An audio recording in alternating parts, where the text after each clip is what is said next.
All right, welcome to The Explainer. Today, we are cranking it up to 88 miles per hour because we're diving deep into one of the all-time greats, Back to the Future. We're going to unpack all the timey-wimey stuff, the paradoxes, and just what makes this movie so awesome. So let's just jump right in with the big, crazy question that this whole movie is built on. Think about it for a second. It's a fun what-if scenario, right?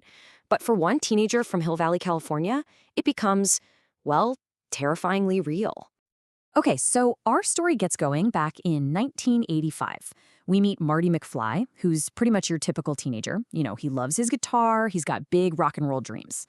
But his life isn't exactly normal, and that's all thanks to his best friend, who just happens to be the town's resident mad scientist, Dr. Emmett Brown. Or, Doc. And one night, Doc reveals what he's been working on for years. His masterpiece. And what is it? Oh, just a fully working time machine.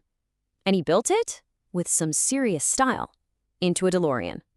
Yeah, he's actually cracked the code. He figured out how to travel through time. So how does it work? Well, the whole thing, the absolute heart of the machine, is this legendary device called the flux capacitor. That's what makes time travel possible. It's the thing that literally lets the DeLorean rip a hole in the space-time continuum. Okay, but there's always a catch, right? To get that flux capacitor, flexing, you need an insane amount of power. We're not just talking a lot of juice. We're talking a very specific, absolutely massive jolt of 1.21 gigawatts. That's basically lightning in a bottle kind of power. So they take it out for its first test run, and of course, things go completely sideways. It gets super chaotic, and in a desperate escape, Marty floors it in the DeLorean. He hits that magic number, 88 miles per hour, and poof, he's gone. He's accidentally shot 30 years back in time, landing smack in the middle of 1955. Yeah, so just like that, Marty is stranded. Totally stuck. He's in his own hometown, but it's different. It's a world he only knows from his parents' old yearbooks, and he has absolutely no idea how he's going to get home. And the culture shock hits him like a ton of bricks. That rundown town square he's used to in 1985? Nope. In 1955, it's gleaming with this post-war optimism. The clock tower is pristine, the cars are these beautiful classics, and everything just feels quaint. Life is just moving at a totally different speed. But then things get really, really weird.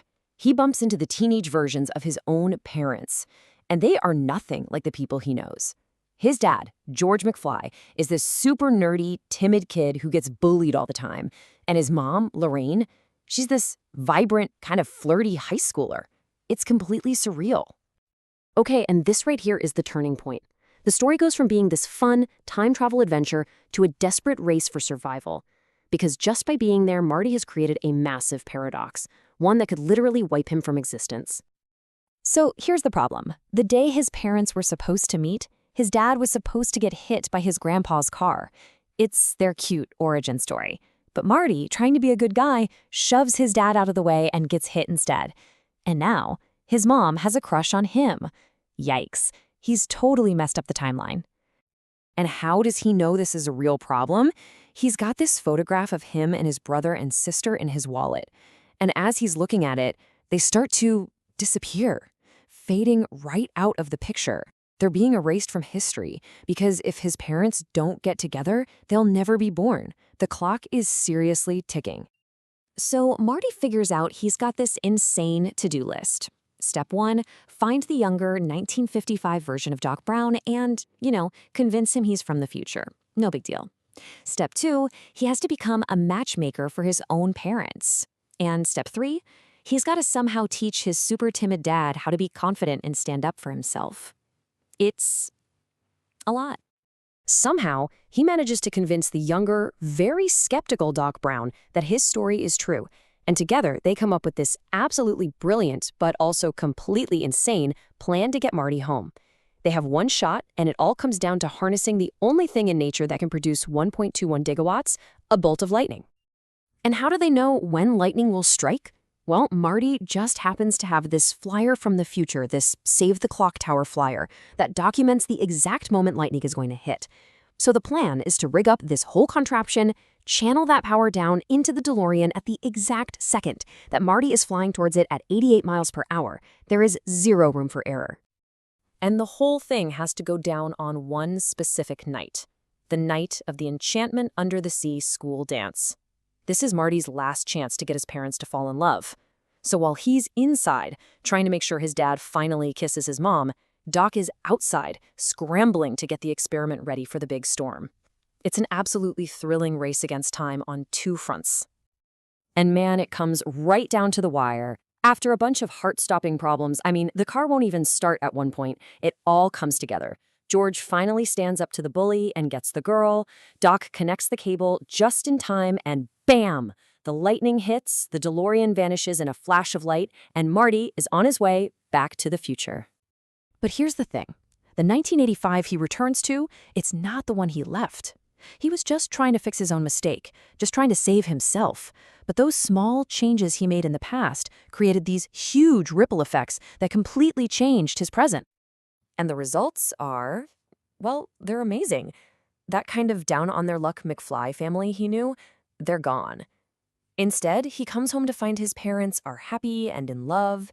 His dad is a confident, successful author. His whole family is just better. They're thriving. And it hits him. Just by helping his dad find the courage to stand up for himself that one time, back in 1955, he changed everything. He gave his father a lifetime of confidence. That one small act completely rewrote his family's destiny. And that's really the big idea at the heart of the movie, isn't it? It's this super empowering message. It tells us that the future isn't written yet. It's not set in stone.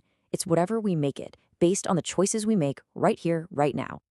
And that really brings us to the final thought from Doc Brown himself, which kind of turns this whole wild sci-fi story into a question for all of us. He says, your future is whatever you make it. So the real question is, what are you making?